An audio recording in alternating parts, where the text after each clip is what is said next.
The dark signal. Winter Pines, Minnesota, is the kind of town where nothing ever seems to change. With a population barely over 1,000, surrounded by dense woods and icy lakes, life moves at a slow, predictable pace. That is, until the night of October 15th, 2022. Ryan Walker, a 17-year-old high school junior, vanished that night. He'd been at a party at his friend Nate's house, celebrating the last warm weekend before winter fully set in. Around 11 p.m., Ryan told his girlfriend Emily that he was heading home. He didn't live far, just a short walk down the wooded trail that cut through the forest, a shortcut he'd taken countless times. But this time, Ryan never made it home. The following morning, when Ryan's parents realized he hadn't returned, they called Nate. Nate assumed Ryan had crashed at someone else's house, but as the hours passed, it became clear something was wrong. By the afternoon, the town had mobilized. Volunteers, police, and even a search dog combed the forest, but there was no trace of him. Ryan's phone was found 3 days later, lying at the edge of the lake, several miles from the trail he was last seen on. The phone was damaged, soaked with water, but miraculously, it still powered on. The screen displayed a single, unreadable message, just a string of distorted characters that made no sense. The local authorities wrote it off as an accident, theorizing that Ryan had fallen into the lake and drowned, though no body was recovered. But those closest to Ryan didn't buy it. Nate and Emily knew Ryan wouldn't just wander off, especially not in the direction of the lake. And that strange message on his phone haunted them. Something was wrong. Something had happened to Ryan that night, and deep down, Nate and Emily felt a growing dread. Whatever it was, it hadn't been an accident. As the town began to return to its usual quiet life, Nate and Emily couldn't shake the feeling that this was just the beginning. There were secrets in Winter Pines, ones that were better left undisturbed, but Ryan's disappearance had stirred something dark, and it was about to emerge. Don't forget to like and subscribe for more videos. A week had passed since Ryan Walker disappeared, and the small town of Winter Pines was starting to lose hope. The search parties had dwindled, and the town was falling back into its slow rhythm. But Ryan's closest friends, Nate and Emily, couldn't let it go. Something about the way Ryan vanished, especially that eerie, garbled message on his phone, kept gnawing at them. Determined to uncover the truth, Nate and Emily retraced Ryan's steps, starting at the edge of the trail where he was last seen. The dense forest seemed unnaturally quiet as they walked, the air thick with a sense of unease. They ventured deeper, heading toward the abandoned logging cabins that dotted the woods, hoping to find a clue. As the sun began to set, they stumbled upon something unexpected, an old radio tower hidden deep in the forest. Nate frowned. He'd lived in Winter Pines his whole life and had never heard of a radio tower out here. It looked ancient, rusted with age, but the equipment still hummed with a faint, low sound, like it was still transmitting something. Curiosity got the better of them, and they moved closer, inspecting the base of the tower. Suddenly, Emily's phone buzzed in her pocket. She pulled it out, her heart racing as she saw a new notification. It was a message, but it wasn't from anyone in her contacts. The text was filled with static, glitching characters, but in the mess, she could make out fragments of a voice that sounded disturbingly like Ryan's. Nate grabbed his phone and tried to call someone, but there was no service. The forest was a dead zone for cell signals, yet somehow, Emily's phone had received this chilling message. Panicked, they quickly left the area, making their way back to town. They stopped at the local police station, hoping to share the strange signal, but the officers dismissed it as a technical glitch. But Nate and Emily knew better. The signal was real, and somehow Ryan was trying to reach them. But from where? And how? As they left the station, a sense of dread settled over them. This was only the beginning of something far worse. Nate couldn't stop thinking about the radio tower. What was it doing in the middle of the woods? Why had no one ever mentioned it? With Ryan still missing, and the strange message from the tower haunting them, Nate knew they had to dig deeper. The next day he headed to the local library. Winter Pines wasn't known for its history, but the town had been around since the early 1900s, originally a logging settlement.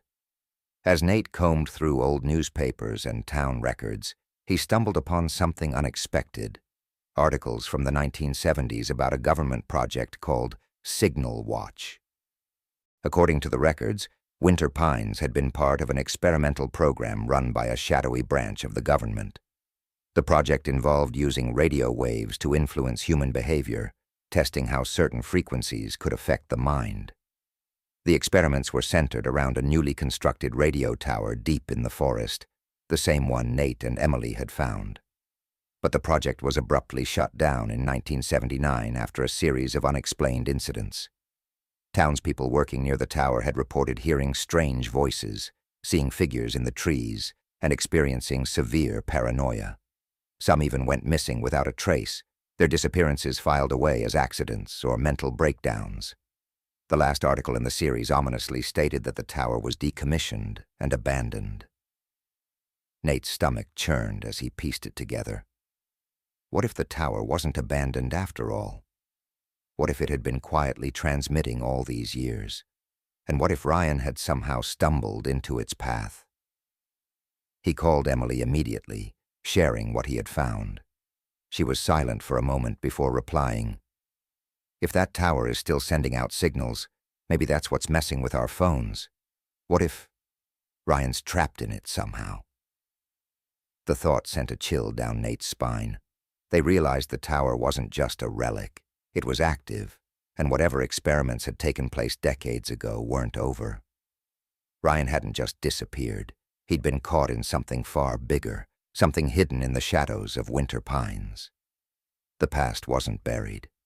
It was alive, broadcasting something dark into the present. And now, they had to find a way to stop it. Determined to uncover the truth about the radio tower and its connection to Ryan's disappearance, Nate and Emily decided to take a more drastic step. Along with their friends Jason and Liz, they planned to camp out near the tower, hoping to capture the mysterious signal again. Maybe they could find out what really happened to Ryan, or at least understand the strange transmissions. They set out just before sunset, heading deep into the forest, backpacks filled with supplies.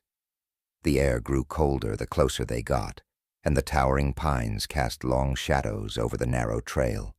By the time they reached an old, abandoned logging cabin near the tower, night had fallen, and the woods seemed unnaturally quiet. The cabin, weathered by decades of neglect, was unsettling. The windows were broken, and the walls were marked with deep scratches, as though something had clawed at them. Still, it offered some shelter, and the group set up their sleeping bags inside. They sat in silence for a while, listening to the forest, the crackling of their small fire the only sound. At 3:33 a.m., Emily's phone buzzed. Her heart pounded as she checked the screen. A new message. It was the same distorted static they had seen before. As they watched, the phone flickered, and through the garbled noise they heard a voice, faint but unmistakable. It was Ryan's voice, calling out, "Help! Me!" Suddenly the temperature in the cabin dropped. The fire went out, plunging them into darkness. Then came the footsteps, slow, deliberate, circling the cabin. Jason, flashlight in hand, shined it through the window, but saw nothing. The footsteps grew louder, closer, as if someone, or something, was right outside the door. Without warning, the door creaked open. Jason stood frozen, staring into the blackness beyond. "Jason, get back!" Nate shouted. But Jason was gone, swallowed by the night. His scream tore through the silence, echoing through the trees before fading into nothing. The others scrambled to follow him, but Jason had vanished without a trace. The footsteps stopped, leaving only an oppressive silence. Emily clutched her phone, her hands shaking. The last message still flashed on the screen. "Help me." Ryan was out there. And now, so was Jason. The forest had claimed them both. Jason's disappearance sent a shockwave through the group. Panic-stricken, Nate, Emily, and Liz rushed back to town at dawn, trying to make sense of what had happened. But when they reported it to the police, they were met with the same cold indifference. Another lost hiker. No one seemed to care that Jason had disappeared right in front of their eyes. Determined to find answers, Nate delved even deeper into the town's past, searching for any link between the old tower and the strange events unfolding around them. After hours of combing through archives and obscure online forums, he stumbled upon something chilling, a report from a whistleblower who had worked on the Signal Watch project.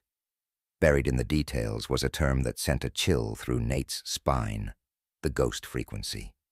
According to the report, the radio tower was built not just to test frequencies on the human mind, but to create a specific signal capable of trapping consciousness.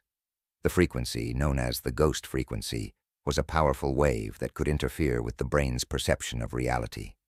Once exposed to it, individuals would hear voices, echoes of those whose minds had been fractured and absorbed by the signal.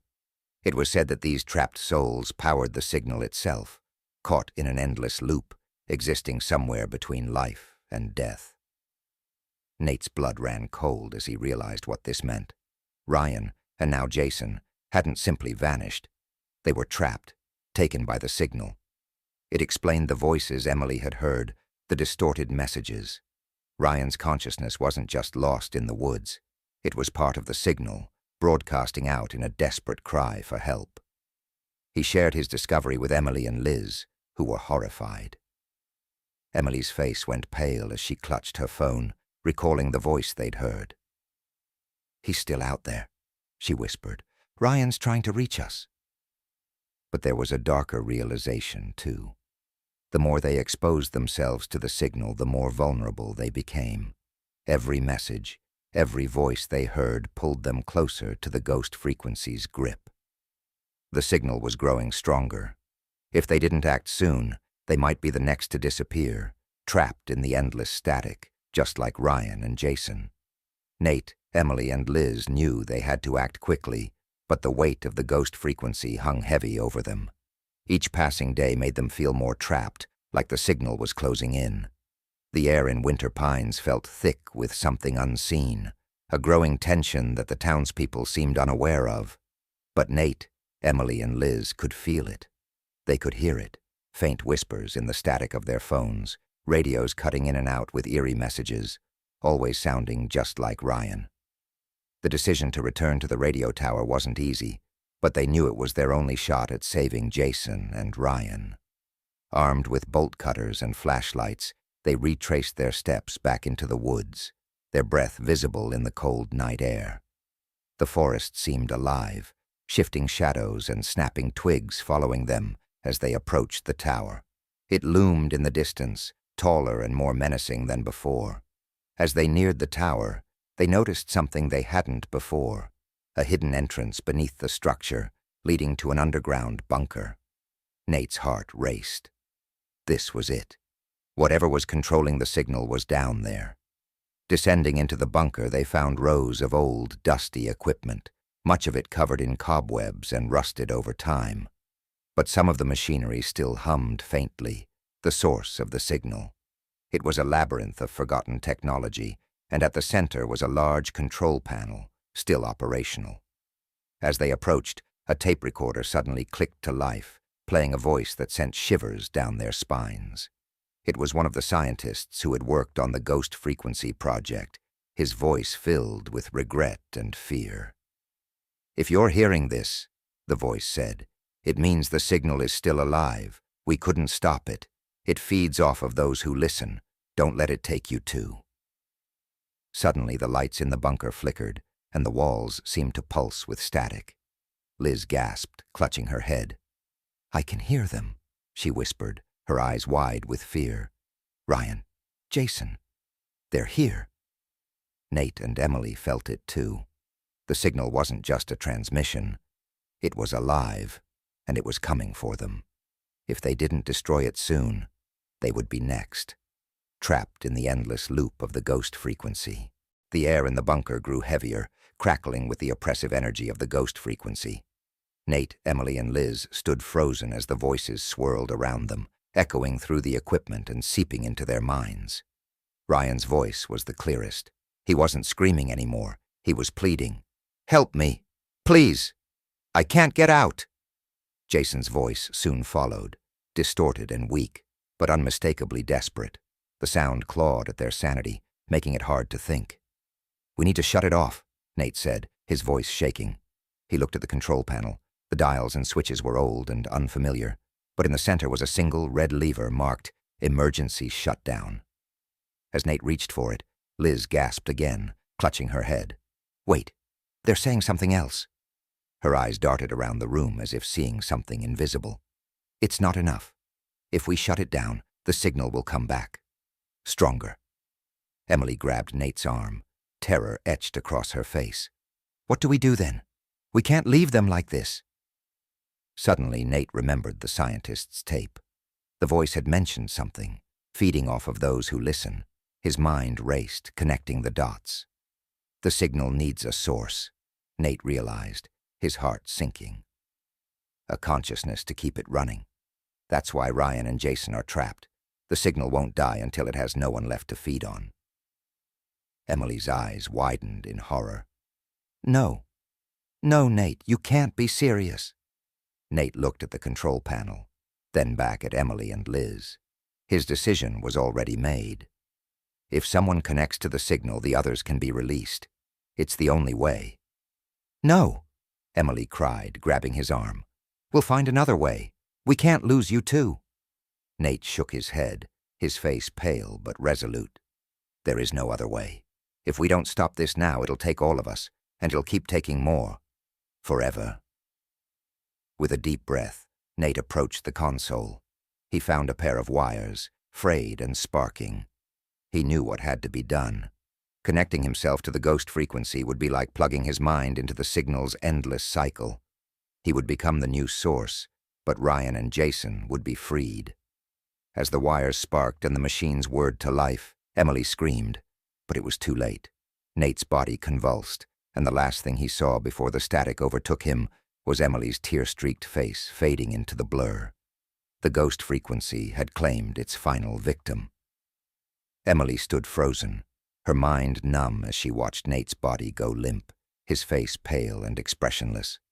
The bunker filled with a deafening hum, the machines buzzing and the air thick with static. Nate had sacrificed himself to the ghost frequency, plugging his consciousness into the signal, and now everything was silent. For a brief, agonizing moment, Emily and Liz were paralyzed with grief. But then, the static started to fade, the oppressive weight that had been hanging over them lifting slowly. The faint hum of the machines grew weaker until, finally, the radio tower went completely dark. The signal had stopped. "He did it," Liz whispered, her voice breaking. "He shut it down." Emily couldn't speak. She knelt beside Nate's still form, her tears falling silently as the reality of what he had done sank in. He had traded his life, his mind, for the chance to free Ryan and Jason. But now he was lost to them forever. They stayed there for a while, the only sounds their quiet sobs and the faint echo of the wind howling through the forest outside. But as Emily wiped her eyes, she noticed something. Her phone, once a source of terror, was silent. No messages, no static, just the normal screen, as if nothing had ever happened. And then, a sudden vibration in her hand. Emily's heart stopped. The phone buzzed once, twice, and then displayed a new message. Her fingers trembled as she unlocked it, expecting the worst. But instead, there was only one word on the screen, clear and unbroken. Free. Tears filled her eyes as she realized what it meant. Ryan and Jason. They were free. Nate's sacrifice had worked. With a deep breath, Emily stood up. "We need to go," she whispered to Liz, her voice hoarse. They left the bunker behind, its dark corridors echoing with memories they would never be able to forget. The tower, now silent, loomed in the distance, nothing more than a crumbling relic of a nightmare that had finally ended. As they walked back through the forest, the early morning light breaking through the trees, Emily felt a flicker of hope. But just as they reached the road, her phone buzzed again. She stopped, dread filling her chest as she looked down at the screen. This time it wasn't a message. It was a voice, static-filled, but unmistakably Nate's. "Emily, help me." The ghost frequency had claimed him, and it was far from gone. "Don't forget to like and subscribe for more videos.